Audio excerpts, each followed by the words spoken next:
inwards because it's really highly unstable right now, especially if it's on uneven ground. That's crazy. What do y'all think about that? Someone had asked AI, what does the universe truly look like? And they wanted a picture. And this is what they gave them. Now, hold on real quick. I zoomed in on this shit. Now, I want y'all, what does the universe truly look like? And they wanted a picture. And this is what they gave them.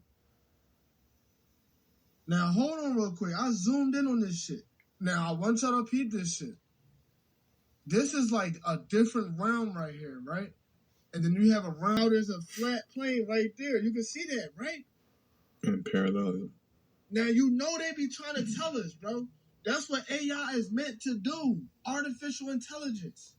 They're telling us that there are beings on the outside of this skirt that's looking inside, bro.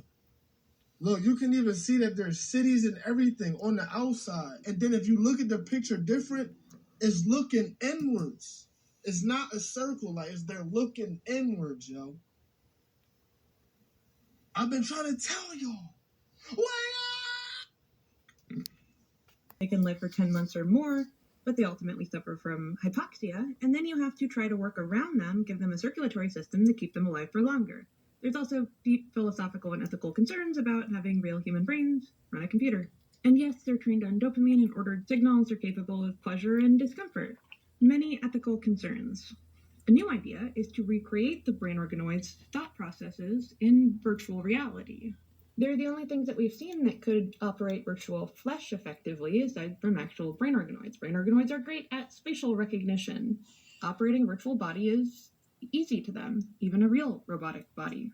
Neural reservoirs plagiarize the way our own brain picks up ideas. No, we are not very good at doing large linear algebra in our heads, but we are good at operating bodies and coming up with new ideas. The way that our own brains work, we have connections. You may have strong connections, like pancakes go with maple syrup, but walking through a forest and getting the scent of maple on your nose and then thinking pancakes is something that an LLM is not very good at. Those are long peripheral connections, and those are non-linear. There is a trade-off in our bodies, sort of. We do walk around with cell phones, the Oracle, that can do all that math for us, assuming that we know enough about it to be able to actually work that question out. We're compensating for our lack in certain kinds of linear thought by just using technology. But an AI doesn't have to have that limitation. You could have a robot that has both linear thought and nonlinear thought combined into one. I believe that they could be used as a reservoir for agentic coding, so for agency. They could be responsible for the initial decision making, and then an LLM could walk down that pathway of linear thought and be able to take the next steps. That could create something with better abilities than us. A big question is why? Why would I like to see Skynet brought into existence? Imagine being on a cruise in the Gulf of Mexico yesterday and seeing this shit. What in the hell is that? Did you see that? Oh my god! Oh my god, it just went straight to the water. It goes left.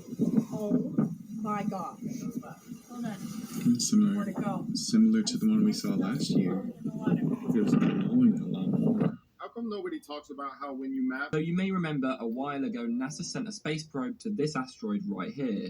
This asteroid was 63 million kilometers away, so it wasn't exactly down the road.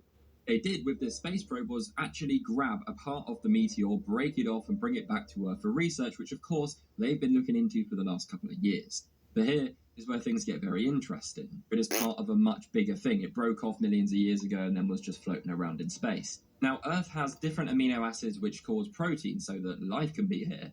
So, exactly what makes DNA and the foundation to life. I know it sounds confusing, but stick with me. Lead them to believe that there was salt water on whatever planet this asteroid came from.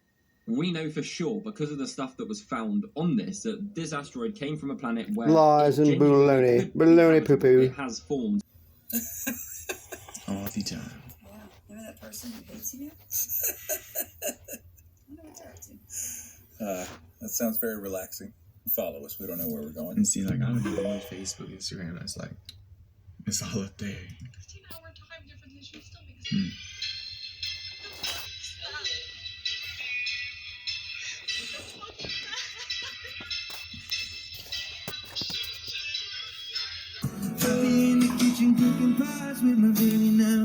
17th. Nonsense, but apparently the pyramid at Khafre at Giza has been scanned by radar, and that they allegedly detected massive structures that were stirring far below the pyramid. Allegedly, researchers said that they announced the discovery of abnormal vertical cylindrical structures that were approximately 648 meters beneath the Giza plateau. They were using advanced synthetic aperture radar tomography. The team reported a complex of 5 multi-layer subsurface halls with sloped roofs connected by geometric pathways and 8 deep cylindrical wells arranged in 2 parallel rows. These hollow cylinders spiral downward and eventually merge into 2 gigantic cube-shaped chambers that are about 80 meters across. Now, the people that claim to have discovered this were Corrado Malanga of University of Pisa and Filippo Biondi of University of Strathclyde. Now, they're saying that these formations are man-made and not natural. Now, here's the thing. This is still waiting peer review and confirmation, so it's not confirmed yet. But it's already started blowing up all over the internet because of the fact that if this is man-made structures beneath the pyramid, that's 2,100 feet below the surface of the Giza Plateau. That could potentially be the biggest discovery of our lifetime, because what that would do is that would prove that there were civilizations back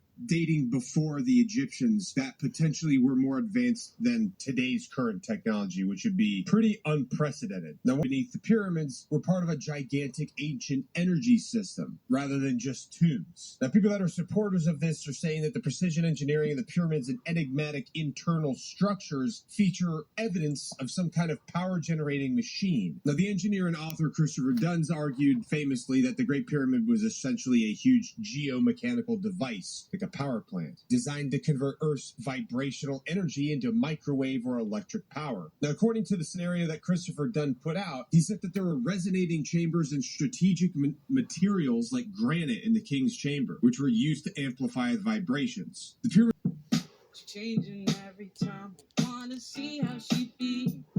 Yeah, I'm talking. Dulce amor, sabes, todo lo que soy. Con tu amor que yo quiero, juntos te llevo.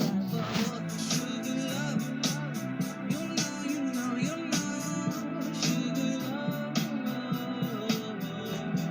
I changed my flow, wasting you in, cause I wouldn't be me. I'm not chilling with the team, chilling with so many rappers, producers, and MC. We walking down the street, we saying so hello. We about to change the moment.